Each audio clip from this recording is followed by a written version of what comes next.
Itinalaga si Police Brigadier General Jess B. Mendez bilang bagong Regional Director ng Police Regional Office 3 kapalit ni outgoing Police Brigadier General Ponce Rogelio Peñones Jr. na ililipat sa Campo Crame na itinalaga bilang Acting Director ng PNP Directorate for Operations. Pinangunahan ni PNP Chief Police General Jose Melencio C. Nartates Jr. ang turnover of command ceremony sa Camp Oliva, San Fernando, Pampanga. Ayon kay Police General Nartates, si Police Brigadier General Mendez ay may malawak na karanasan sa mga operasyon kabilang ang pagiging Acting Provincial Director at Officer in Charge ng Nueva Ecija Police Provincial Office kung saan pinangunahan niya ang anti-criminality campaigns.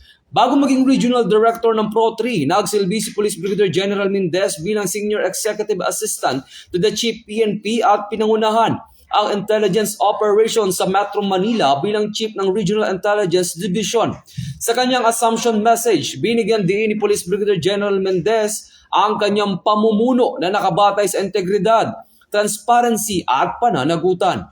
Ang kanyang mga prioridad ay laban kontra illegal na droga, loose firearms, illegal na sigarilyo at manhunt operations laban sa mga wanted persons. Ito ang bagong PNP para sa bagong Pilipinas. Serbisyong mabilis, tapat at nararamdaman.